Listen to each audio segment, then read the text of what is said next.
V tomto videu vám poviem 3 najväčšie mýty, ktoré bránia ľuďom v schudnutí. Som výživový poradca už 15 rokov a stále dookola vidím, keď mi prídu na vstupnú konzultáciu klienti, že veria týmto 3 najväčším mýtom o chudnutí. A viete, čo majú spoločné tí, ktorým sa nedarí chudnúť?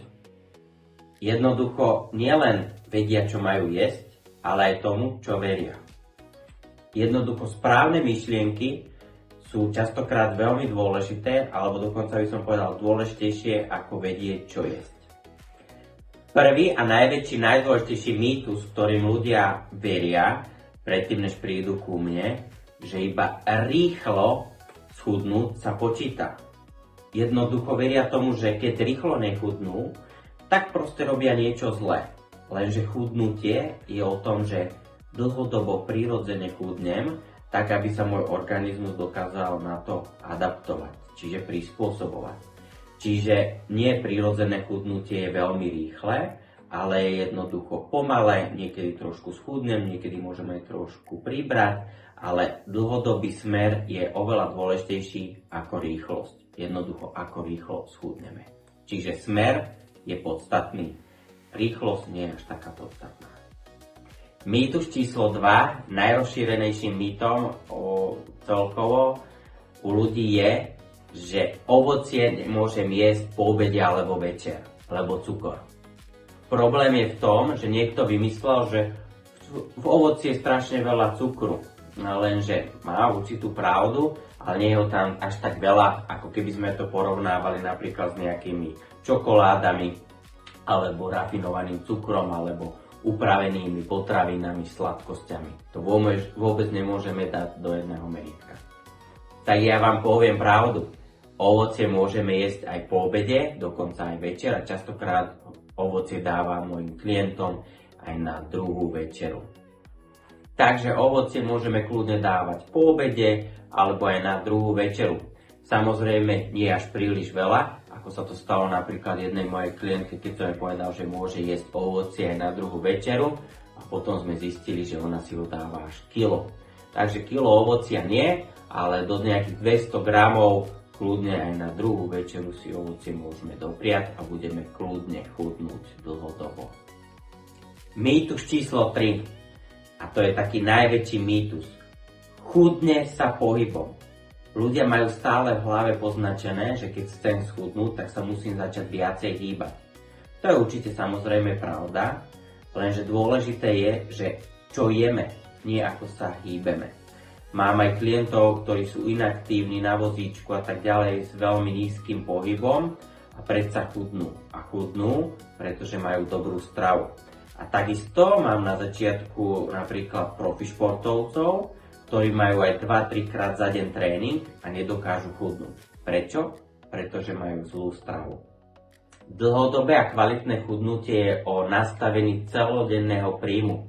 Takže ak máme celodenný príjem energie alebo celkovo potravín, stravy dobrý, kvalitný, tak samozrejme tam môžeme vložiť aj po obede, aj na večer kúsok ovocia, či už jablka, bobulové ovocie alebo rôzne iné ovocie. A určite vám to chudnutie nezastaví. Jednoducho povedané, rýchle chudnutie sa rovná aj rýchly návrat váhy. Jednoducho príde jojo efekt. Takže to nechceme, chceme dlhodobé prirodzené chudnutie a tým pádom si to budeme vedieť aj udržať nastálo. Pohyb je naozaj skvelý, ale bez správnej stravy je to ako keby sme deravú loď lepili páskou. Preto najlepšie výsledky za tých 15 rokov pôsobenia ako výživového poradcu som videl u tých klientov, ktorí chceli pekne rozumne, pomaličky a hlavne zdravo a udržateľne chudnúť. Takže chápem, rýchle chudnutie je sexy, jednoducho chcem rýchlo schudnúť do plaviek alebo chcem rýchlo schudnúť do svadobných šiat.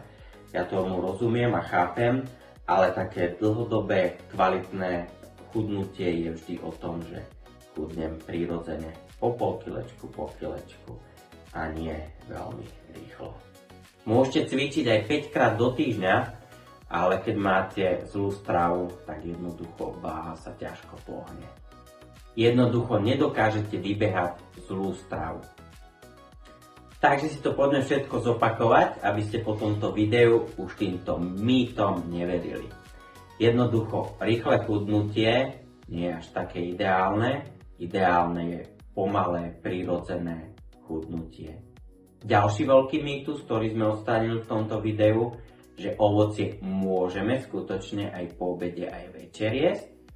No a tretí taký najväčší mýtus, ktorým ľudia veria pri chudnutí, áno, chudne sa stravou. Až 80% dokáže strava ovplyvňovať naše chudnutie a iba nejakých 20% pohyb. Takže v prvom rade, keď chcete schudnúť, začíname v kuchyni, nie v telocvični. Jednoducho, ak chcete schudnúť natrvalo, potrebujete správny systém manažovania svojej stravy a nie extrémy. Ak vám toto video dalo zmysel a otvorilo oči v oblasti chudnutia, tak budem rád, ak dáte like, koment, alebo jednoducho, ak si pozriete ďalšie video, ktoré pre vás pripravím. Takže lúčim sa s vami a prajem ešte pekný deň. Ak chcete vidieť viacej videí, kľudne sa pridajte do komunity mojich klientov alebo fanúšikov, kde prikladám link a môžete sa tam pridať k nám. Rozoberáme tam rôzne témy na chudnutie alebo celkovo výživové témy. Takže budem sa tešiť, keď sa tam pridáte.